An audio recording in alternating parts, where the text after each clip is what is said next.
प्यारे बच्चों, सुप्रभात। कल हमने स्वर संधि का एक भेद किया था, दीर्घ संधि। अब आपको ये समझाऊंगा मैं कि किस शब्द में दीर्घ संधि होती है, किस में गुण संधि होती है, किस में वृद्धि संधि होती है, किस में अयादि संधि होती है और किस में यण संधि होती है। अब मैं आपके सामने एक उदाहरण देता हूं, आप पहचानना इसमें कौन सी संधि है। जैसे मैंने दे दिया रमा प्लस ईस। ईस में ई बड़ा आता है, हमेशा ध्यान रखना, ईस में ई बड़ा आता है। मैंने कल बताया था इंद्र में ई छोटा आता है। अब आप देखो, इसमें स्वर निकालो। आप देखो, प्रथम शब्द के अंत में कौन सा स्वर है? आ। द्वितीय शब्द के प्रारंभ में कौन सा स्वर है? द्वितीय शब्द के प्रारंभ में कौन सा स्वर है? बड़ी। बड़ी।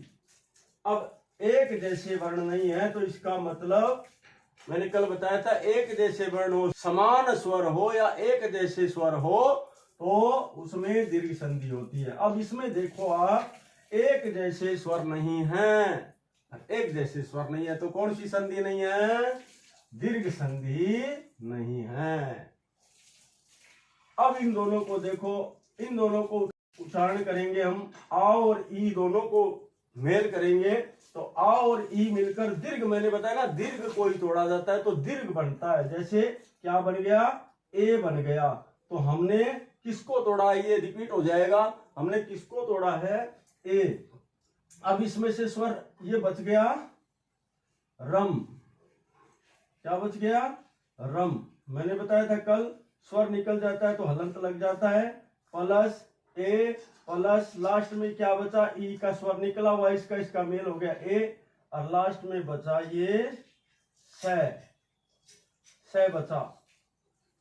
अब इसको देखो, अब ये मात्रा इसके साथ लग जाएगी, ये शब्द क्या बनेगा? ये शब्द बन गया रमेश। क्या बन गया? रमेश। अब इसमें मैंने कल बताया था आपको, हमें स्वर संधि में दीर्घ को तोड़ना है, तो ये दीर्घ वर्ण है। दीर्घ वर्ण मैंने कल बताए थे आपको, आ ई उ ए ऐ ओ औ, ये 7 वर्ण दीर्घ है, इन्हीं को तोड़ा जाता है। हमने दीर्घ को तोड़ा, और दीर्घ को तोड़ा था आ और ई में। तो ये ध्यान रखना, जब एक मात्रा होती है, चाहे ऊपर एक मात्रा ओ की हो, चाहे एक मात्रा ए की हो, इन दोनों में आपको ध्यान रखना, ये दीर्घ है तो ए होता है, तो आ और ई में ही टूटेगा।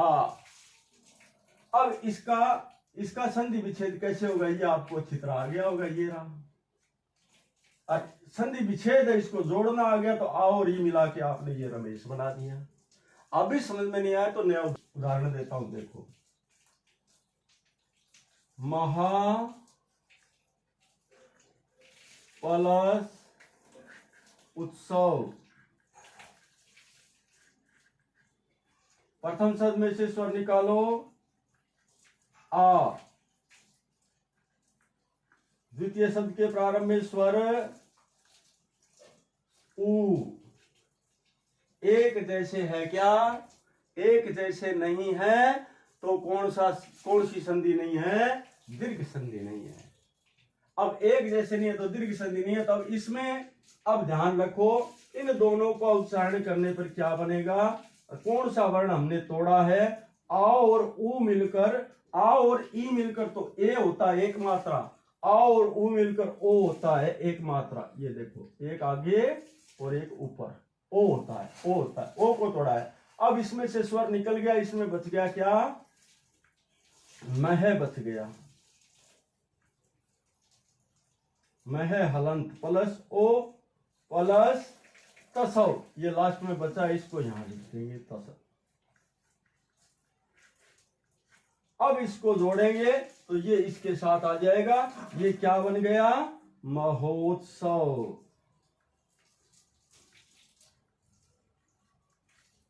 अब आपको समझ में आ गया, इसमें एक मात्रा है, इसको हम तोड़ेंगे तो आ में तोड़ेंगे। ये देखो, अब इसका नियम क्या बना? उसका नियम बना कि ए या आ में ही टूटता है। इसका नियम क्या बना? जब ए या आ के सामने, ये देखो, ए या आ के सामने ए या आ के सामने भिन्न स्वर हो, भिन्न स्वर कौन से? तीन ही हो, ई, उ और री, ये तीन स्वर होते हैं तो क्रम से ए, ओ और अर हो जाता है। बड़ा सरल है। समझ, एक दो तीन बार आप प्रयास करोगे, अभ्यास करोगे तो आपको किसी प्रकार की समस्या का सामना नहीं करना पड़ेगा। अब नया एग्जाम्पल फिर लेते हैं। अब ई का दे दिया, ऊ का दे दिया, अब री का उदाहरण और समझाता हूं आपको। अब इसमें री का लेते हैं। जैसे ये शब्द हो गया, देखो आपको तोड़ना और सिखाता हूं। ब्रह्म ऋषि। अब यहां ब्रह्म ऋषि यहां से टूटेगा ये। अब टूटेगा तो आप इसका उच्चारण दो तीन बार करोगे तो आपको तोड़ने में दिक्कत है। उच्चारण दो तीन बार करोगे, पहला अल्प विराम आता है, वहां से तोड़ना। ब्रह्म ऋषि, ब्रह्म ऋषि, ब्रह्म ऋषि, ब्रह्म। तो पहला शब्द बन गया ब्रह्म प्लस ऋषि। अब प्रथम शब्द के अंत में स्वर निकाल लो, ए। द्वितीय शब्द के प्रारंभ में कौन सा स्वर है? री। अब इन दोनों का उच्चारण हम करते हैं तो इन दोनों को मिला देंगे तो ये बन जाएगा अर। क्या बन गया? ए और र, अर बन गया। अब इसमें से स्वर निकला हुआ है तो पहले क्या रह गया? ब्रह्म, हलंत रह जाएगा। ब्रह्म में हलंत रह गया। अब प्लस अर हो गया, प्लस ये लास्ट में क्या बचा? स्वर निकला हुआ है, ये सी बचा, ये सी इधर ले आओ, सी। अब इसका उच्चारण क्या हो जाएगा? इसको साथ में लिखेंगे तो एक साथ जोड़ के लिख दें तो ये बन गया ब्रह्म ऋषि। अब इसकी परिभाषा क्या बन गई? जब ए या आ के सामने, ए या आ के सामने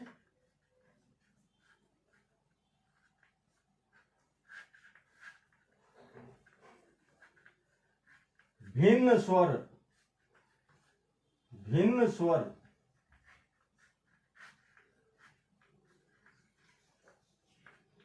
ई, उ, री हो तो क्रमशः ई का क्या हो जाता है? ए, उ का हो जाता है ओ और री का हो जाता है अर। अब क्रमशः का मतलब होता है लगातार। ई का ए को ई में टूटेंगे, आ के सामने ई आएगा, और ओ को उ में तोड़ेंगे, ए या आ के सामने उ आएगा, और अर को किस में तोड़ेंगे? ए या आ के सामने री आएगा। ये इसकी अर हो जाता है। अब ये कौन सी संधि है? गुण संधि हो जाता है, गुण संधि कहलाती है। गुण संधि कहलाती, गुण संधि, गुण संधि कहलाती है। अब ये आपकी गुण संधि कंप्लीट हो गई। अब गुण संधि कंप्लीट हो गई, इसके बाद में नई संधि है, उसमें भी यही नियम चलते रहेंगे। आपको इसी प्रकार से आगे वाले नियमों का ध्यान रखना है। अब नया उदाहरण लेते हैं। मैं आपसे पूछूंगा कि आप बताना इसमें कौन सी संधि हो सकती है। गैस लगाना, जो मैंने सिखाया है उसी को रिपीट, हर बार रिपीट होगा ताकि आपको दोबारा घर जाके रिपीट नहीं करना पड़े। अब जैसे हमने शब्द ले लिया एक प्लस एक। अब आपको सोचना है इसमें स्वर निकालो। मैंने निकालना बताया, पहला शब्द ये, दूसरा शब्द ये, प्रथम शब्द के अंत में स्वर है, क्योंकि स्वर प्रत्येक वर्ण में होता है। क में क प्लस ए मिलकर क बना है, ख में ख प्लस ए मिलकर ख बना है। जब उसमें से स्वर निकल जाता है तो वो आधा स्वर बोला जाता, आधा वर्ण बोला जाता है, उसके हलंत लगता है, इसलिए उसको आधा वर्ण बोला जाता है। अब द्वितीय शब्द के प्रारंभ में क्या है? ए है। प्रथम शब्द के अंत में ए है, द्वितीय शब्द के प्रारंभ में ए है। अब इन दोनों को जोड़ेंगे, ए और ए, इन दोनों को जोड़ेंगे तो आपको ध्यान रखना है, जब ए आ गया दीर्घ तो आ ही गया। अब दीर्घ आ गया तो दीर्घ से बड़ा स्वर कौन सा आता है? ए के बाद में ऐ आता है, तो ए और ए मिलकर क्या हो जाएगा? आई हो जाएगा। क्या हो जाएगा? आई हो जाएगा। आई, आई हो गया। अब इसमें से स्वर निकला हुआ है, तो ये स्वर निकला हुआ है तो एक, एक के नीचे हलंत लगा दो प्लस, लास्ट में बचा एक स्वर निकला हुआ है, कै बचा, कै इधर लियो प्लस कै। अब ये ध्यान करो, अब ये सारे मिलेंगे तो क्या हो जाएगा? एक पर एक आई की मात्रा लग जाएगी, तो ये बन गया एक एक। क्या बन गया? एक एक। अब आपको थोड़ा ध्यान रखना है, एक जैसे वर्ण नहीं है तो इसमें दीर्घ संधि नहीं है। अब पहले ए या आ है, और मैंने आपको नियम बताया था गुण संधि में कि ए या आ के सामने भिन्न स्वर ई उ री हो, ई उ री इसमें नहीं है तो गुण भी नहीं है। अब ए या आ के सामने नया नियम बन गया, ए या आ के सामने ए आई ओ औ ये चार वर्ण हो तो आपको ध्यान रखना है वृद्धि संधि होगी। कौन सी संधि होगी? वृद्धि संधि होगी। दूसरा नियम इसमें ध्यान रखना है, जहां दो मात्राएं, मैंने पहले बताया था गुण संधि में एक मात्रा नीचे है एक मात्रा ऊपर है, और दोनों मात्राओं में एक एक मात्रा है तो वहां गुण संधि होती है, और जहां दो मात्राएं आ जाएगी कहीं भी हो वहां वृद्धि संधि होती है। और वृद्धि संधि को तोड़ेंगे तो ए आई ओ औ ये आएगा। समझ में आना चाहिए आपकी, ठीक है। एक उदाहरण और दे देता हूं। अब जैसे ये उदाहरण ले लो, देखो सदैव, इसमें देखो मैंने अभी जो बताया आपको उसको रिपीट कर रहा हूं। सदैव, इसमें कितनी मात्राएं हैं? दो मात्राएं हैं। दो मात्राएं, इसका मतलब आपको कुछ सोचने की जरूरत नहीं है, दो मात्राएं जहां होगी वृद्धि संधि होगी। अब नियम निकाल के देख लो, इसमें दीर्घ मात्रा है, दीर्घ मात्रा इसको तोड़ लो, सदा प्लस एव। अब प्रथम शब्द के अंत में कौन सा स्वर है? प्रथम शब्द के अंत में स्वर है आ। द्वितीय शब्द के प्रारंभ में कौन सा स्वर है? ए। अब मैंने बताया दोनों एक जैसे वर्ण नहीं है, दीर्घ संधि नहीं है। ए या आ के सामने ई उ री नहीं है, गुण भी नहीं है। अब कौन सी संधि है? मैंने बताया दो मात्रा है तो वृद्धि संधि है, और ए आई ओ औ हो तो वृद्धि संधि है। तो ए या आ के सामने ए आई ओ औ में से ए है। अब इन दोनों को जोड़ेंगे तो ये क्या हो जाएगा? उच्चारण करके देख लो, क्या हो जाएगा? आ और ए आई हो जाएगा। क्या हो जाएगा? आई। आई हो गया। इसमें से स्वर निकला हुआ है, स्वर निकला है तो ये हो जाएगा सदा